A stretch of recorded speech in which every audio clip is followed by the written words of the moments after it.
15,000 लोगों पर आशियाने का संकट गहराया। आक्रोशित लोगों ने नगर पालिका पर प्रदर्शन कर ज्ञापन सौंपा।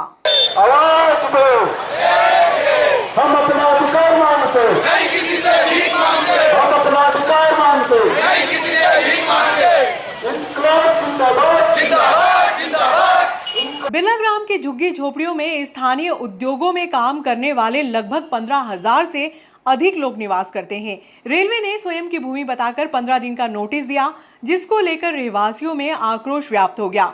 सोमवार को कन्याशाला चौराहे से रैली के रूप में झुग्गी झोपड़ी वासी कांग्रेस नेता बसंत मालपानी के नेतृत्व में नगर पालिका कार्यालय पहुंचे। जवाबदारी की तीसरी कर ली है। मैं उन जनप्रतिनिधियों से कहना चाहता हूं कि ये आवेदन देने का काम तो हमारे जैसे छोटे मोटे नेताओं का है।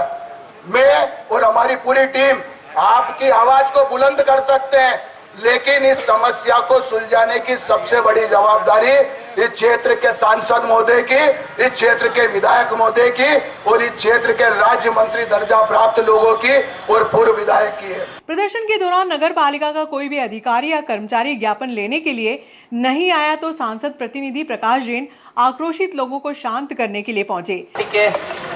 सभी जनप्रतिनिधि बहुत संवेदनशील है, लेकिन क्योंकि आज घटिया के अंदर हमारी एक जिला कार्य समिति की बैठक है पार्टी की, तो हमारी माननीय अध्यक्ष जी और सारे लोग उस कार्य समिति की बैठक में गए हुए हैं। और यहाँ पर हम अभी दो सभापति, हमारी आदरणीय सिसोदिया भाभी और मैं और हमारे पार्षद प्रतिनिधि, हम 3 लोग ही उपस्थित हैं। और जैसे ही आप लोगों के आने की खबर हमको आपकी नारेबाजी से चली तो हम तत्काल आप लोगों के पीछे आ गए।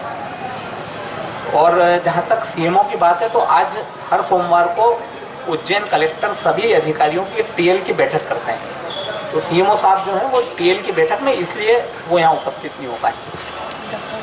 आप लोगों ने जो ज्ञापन दिया है, हमारा पूरा प्रयास रहेगा कि इस पे कुछ ना कुछ समाधान निकालें।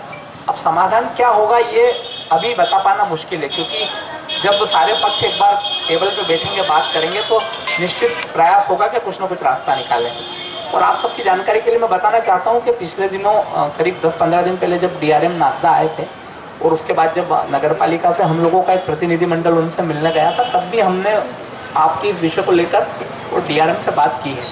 तो आप निश्चित मानिए, अब चूँकि आप हमारे आदरणीय बसंत भाई के साथ सब लोग यहाँ आए हैं, आप सबका स्वागत है। और आपकी जो मांगे वो बिल्कुल जायज़ मांग है, इसमें कोई नाजायज़ बात अब कहीं भी नहीं है। तो भारतीय जनता पार्टी के सारे जनप्रतिनिधि, चाहे माननीय सांसद जी हों, हमारे पूर्व विधायक जी हों, जितना हमारा कैडर है, जितने वरिष्ठ नेता, उन सबका प्रयास रहेगा कि आपकी समस्या का हम समाधान करें। और निश्चित कुछ न कुछ समाधान का रास्ता जरूर निकलेगा जब सारे पक्ष टेबल पर बैठेंगे। झुग्गी वासियों ने बताया कि 50 वर्षों से क्षेत्र में निवास कर रहे हैं। नगर पालिका परिषद नागदा यानी कि राज्य शासन कोई मूलभूत सुविधाएं जैसे सड़क, पानी, बिजली मुहैया करवा चुकी है, तो इस मान से तो उक्त भूमि राज्य शासन की होनी चाहिए, तो क्यों केंद्र सरकार की रेलवे विभाग वहां के रहवासियों को बेदखली का नोटिस दे रहा है। महिला बेचारी दिन पर मेहनत मजदूरी करती है, शाम को अपने घर में आती है, लेकिन लोग उनको भी सुख से रहने नहीं दे रहे हैं। आप बताइए, रोटी भी नहीं खाने दे रहे हैं, बच्चे लेकर औरतें जाएंगी कहाँ? इनका क्या है? ये तो चाहते हैं कि गरीब हटे और हम कब्जा करें, लेकिन हम ऐसा होने नहीं देंगे। जान चली जाएगी लेकिन मकान नहीं जाने देंगे।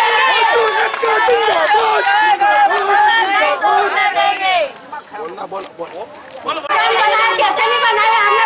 तो के मकान बनाया, आप कहाँ जाएंगे? मेहनत करके कोई मेरा आदमी की नौकरी थी, बेटा की नौकरी है, विधवा लोग कहाँ जाएंगे? बताओ, हर बात में धमकी देता है। राजनीति है,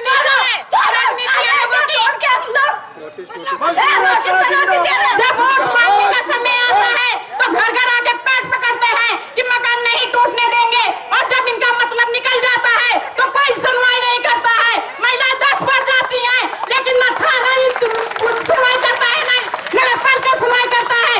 आखिर ये चाहते क्या है? हम मर जाएंगे लेकिन मकान नहीं देंगे, चाहे इसके लिए हमको कुछ भी करना पड़े, हम करने को तैयार हैं। ज्ञापन में मांग की गई है कि उक्त क्षेत्र का संयुक्त रूप से राज्य शासन व केंद्र शासन मिलकर सीमांकन करवाए। वहीं उक्त रहवासी क्षेत्र की जमीन राज्य शासन की हो तो तत्काल राज्य शासन वहां के रहवासियों को पट्टा देकर मालिकाना हक दे। हमारा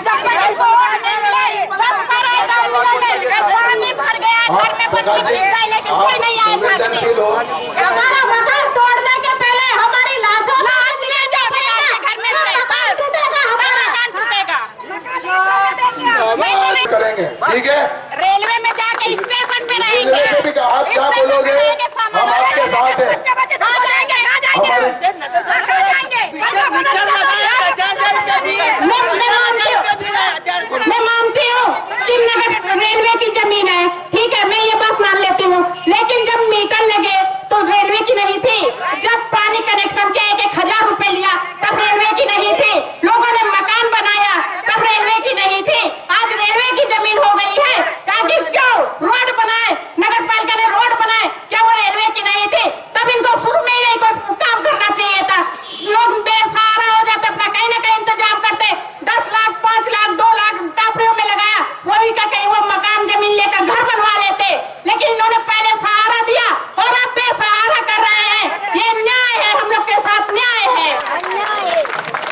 मालपानी ने आरोप लगाया कि कुछ भूमाफिया रेलवे के साथ षड्यंत्र कर 15,000 लोगों का आशियाना छीनना चाहते हैं, जिसे किसी भी कीमत पर सफल नहीं होने दिया जाएगा। लोगों ने 5-7 दिन का इनको समय दिया है। 5-7 दिन में अगर कोई कार्रवाई नहीं होगी तो इससे ज्यादा लोग इकट्ठे होकर उज्जैन कलेक्टर कार्यालय पे और सांसद निवास का घेराव करेंगे। ठीक है, इनकलाब जिंदाबाद।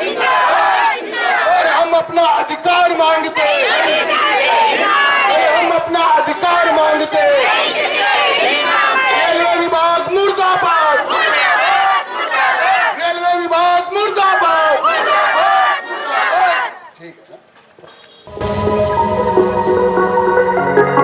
धोखाधड़ी करने वालों के खिलाफ सौंपा ज्ञापन।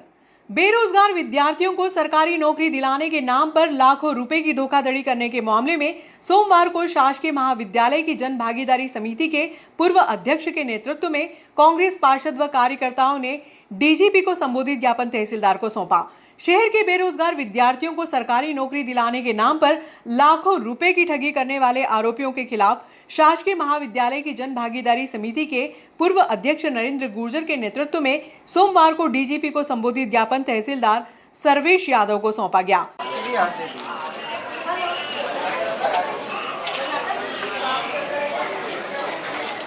ज्ञापन में बताया कि फरियादी सोनू मीणा द्वारा शिकायत करने पर बिलाग्राम पुलिस द्वारा ठगी करने वाले आरोपियों को बचाते हुए एफआईआर दर्ज नहीं किया गया है, न ही इस विषय में आरोपी को थाने बुलाकर पूछताछ की गई। अगर आरोपी को थाने बुलाकर पूछताछ की जाती है तो उसके द्वारा कितने लोगों को ठगा गया है और पूरे के पूरे गिरोह का भी पर्दाफाश हो सकता है, क्योंकि जिन युवाओं के साथ ठगी हुई है उन्हें नियुक्ति पत्र, आईडी कार्ड, आर्मी के लेटर पैड जारी किए गए हैं। यहाँ किसी एक व्यक्ति का काम नहीं हो सकता है, इसमें कई और लोग लिप्त हैं। अगर आरोपी को गिरफ्तार कर पूछताछ की जाती है तो कई और बड़े खुलासे हो सकते हैं, लेकिन आज दिनांक तक आरोपी से इस तरह की कोई भी पूछताछ नहीं की गई है, ना ही उस पर प्रकरण दर्ज किया गया है, जो दर्शाता है कि कहीं ना कहीं उसे बड़े सफेद नकाबपोश लोगों का हाथ है, जिस पर धोखाधड़ी करने के आरोप लग रहे हैं। विभागीय अधिकारी महोदय, अनुविभाग कार्यालय नागदा, विषय बेरोजगार युवाओं को सरकारी नौकरी दिलाने के नाम पर करोड़ों रुपए की ठगी में निष्पक्ष रूप से जांच करने बाबत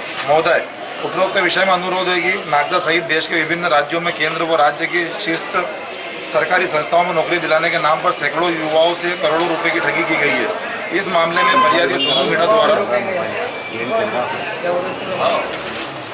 सोनू मीणा द्वारा शिकायत करने पर बिरलाग्राम पुलिस द्वारा ठगी करने वाले आरोपी को बचाते हुए एफआईआर दर्ज नहीं की गई। वह अभी तक फरियादी की शिकायत पर ठगी करने वाले व्यक्ति के खिलाफ कोई भी कार्रवाई नहीं की जा रही है। नहीं इस विषय में आरोपी को थाने बुलाकर पूछताछ की गई है। अगर आरोपी को थाने बुलाकर पूछताछ की जाती है तो उसके द्वारा कितने लोगों को ठगा गया और पूरे के पूरे गिरोह का पर्दाफाश भी हो सकता है, क्योंकि जिन युवाओं के साथ ठगी हुई है उन्हें नियुक्ति पत्र, आईडी कार्ड, आर्मी के लेटर पैड जारी किए गए हैं।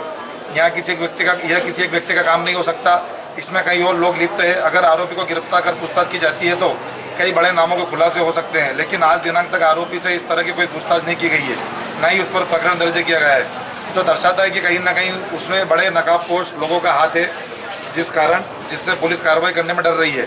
अतः आपसे अनुरोध है कि ऐसे संदिग्ध मामले को संज्ञान में लेते हुए निष्पक्ष रूप से जांच की जाए, जिससे कि दोषी व्यक्तियों के खिलाफ सख्त कार्रवाई की जाए।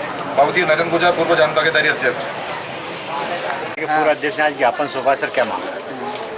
जैसा ये ज्ञापन सौंपा गया, इसके संबंध में भी कलेक्टर महोदय के माध्यम से हम डीजीपी सर को भिजवाएंगे और जो भी उनके लेवल से जो कार्रवाई की जाएगी वो आप लोगों ने लिखा है, उसके तदनुसार वो कार्रवाई करेंगे। ये इट डिपेंड्स अपॉन डीजीपी, हमारा वो है, तो हम कलेक्टर महोदय के माध्यम से ये भिजवा देंगे। Thank you sir. डीजीपी महोदय के नाम पर एक ज्ञापन दिया गया अनुविभागीय द्वारा। मामला ये है कि अभी 2 से 4 दिन पूर्व देखने में आ रहा, रोज मीडिया के माध्यम से एक मामला उठ रहा है कि जो बेरोजगार युवा है उनको सरकारी नौकरी दिलाने के नाम पर उनसे करोड़ों रुपए लिए गए। ये मामला आज से 3 से 4 साल पहले से चलता आ रहा है। आज किसी एक विद्यार्थी ने हिम्मत करके उसके खिलाफ एफआईआर दर्ज कराने की कोशिश की गई। पूर्व में भी उस विद्यार्थी द्वारा थाने गए थे, लेकिन वहाँ से उसको वापस लौटा गया। न्यूज़ पे आया, उसके बाद उसका आवेदन एक्सेप्ट किया गया और उसके खिलाफ फिर प्रकरण दर्ज करने की कार्रवाई की गई। लेकिन आप देखो, ऐसा संदिग्ध मामला है जिसमें कि जब नौकरी दिलाने के नाम पे फर्जी आईडी बनाई गई, सरकारी विभागों की फर्जी आईडी, आर्मी की फर्जी आईडी बना के उन जो बच्चों से पैसे लिए गए उनको दी गई कि आपको ये ज्वाइनिंग लेटर है, पर उनकी ज्वाइनिंग नहीं हुई क्योंकि वो सब कुछ फर्जी था। एक व्यक्ति इस पूरे काम को कर नहीं सकता क्योंकि इसमें पूरी चेन है इस पूरे प्रकरण में। पर पुलिस का जो रवैया है वो एक संवेदनापूर्वक है, क्योंकि ऐसे मामले में पुलिस को तत्काल कार्रवाई करनी थी, उसको बुलाकर पूछताछ करनी थी। अगर पुलिस पूछताछ करती तो वो एक बच्चे के साथ नहीं, कम से कम नागदा के ही 30 से 35 ऐसे बच्चे हैं जिसके साथ इस तरह की धोखेधाड़ी उस व्यक्ति द्वारा की गई है। अगर पुलिस सख्ती से उससे पूछताछ करती तो कई बड़ी चेन और कई बड़े नेता जो इसमें शामिल है, क्योंकि जो भी नियुक्ति पत्र दिए गए हैं वो कहीं ना कहीं केंद्र से रिलेटिव नियुक्ति पत्र हैं, जो केंद्र की वैकेंसियाँ रहती है उससे रिलेटिव नियुक्ति पत्र हैं। तो कहीं ना कहीं अधिकारियों और कहीं ना कहीं सफ़ेद जो नकाबपोश लोग हैं जो इसके पीछे खेल रच रहे हैं उनका भी खुलासा होता। अब जो व्यक्ति है जिसका नाम आ रहा है इस पूरे मामले में, आप देखें उसका बैकग्राउंड देखें, किस पार्टी से रिलेटिव व्यक्ति है, वो बीजेपी से रिलेटिव व्यक्ति है और अभी भी बीजेपी के ठेके संभाल रहा है, एक मंडल अध्यक्ष के ठेके पूरे वही देखता है। तो कहीं ना कहीं बीजेपी की सेह उसको मिली हुई है और इसी दबाव के कारण पुलिस प्रशासन भी दबा हुआ है जिसपे निष्पक्ष रूप से वो कार्रवाई नहीं कर पा रहा उससे। तो हमने आज मांग करी है कि निष्पक्ष रूप से कार्रवाई की जाए जिससे कि जो बच्चों के साथ ठगी हुई है उनके पैसे वापस मिले और उनको न्याय मिल सके। सर, नौकरी के नाम पे आपके साथ एक धोखाधड़ी का मामला हुआ है, क्या है पूरा मामला? ये हमारे समाज के ये कुलदीप सिंह मुल्तानिया, उनसे गुरुद्वारे में मुलाकात हुई, उनसे बातचीत हुई तो उन्होंने बताया कि मैं आयकर विभाग में अच्छी पोस्ट पे हूँ और उन्होंने बोला कि मैं तुम्हारा अच्छी जगह नौकरी लगवा दूँगा और 5 लाख 5.5 लाख रुपये लगेंगे। तो जब उसे पेमेंट पहली किस्त दी थी 1,25,000 रुपये ले गया था। फिर वो उसके प्राइवेट के नाम पर उसने हमको रेलवे का गवर्नमेंट का भेजा लेटर। जब उससे पूछा गया तो बोले कि इसमें हो जाएगा तुम्हारा रेलवे में ग्रुप डी में गेटमैन पे। जब उसके लिए दिया तो 1,25,000 तब लिए, बाकी उसके अकाउंट में 2 लाख।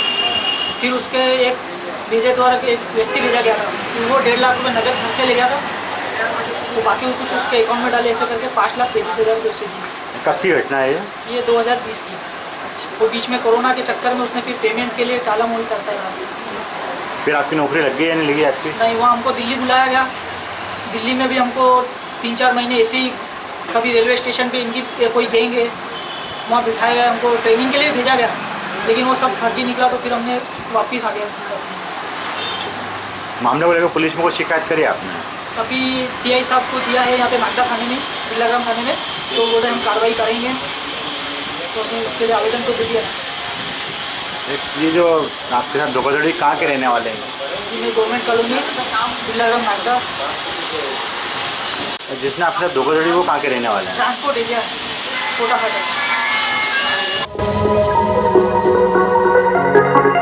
सड़क निर्माण करने वाले एक ठेकेदार ने सरकारी गोदाम के मुख्य द्वार का फाटक तोड़कर कब्जा कर लिया।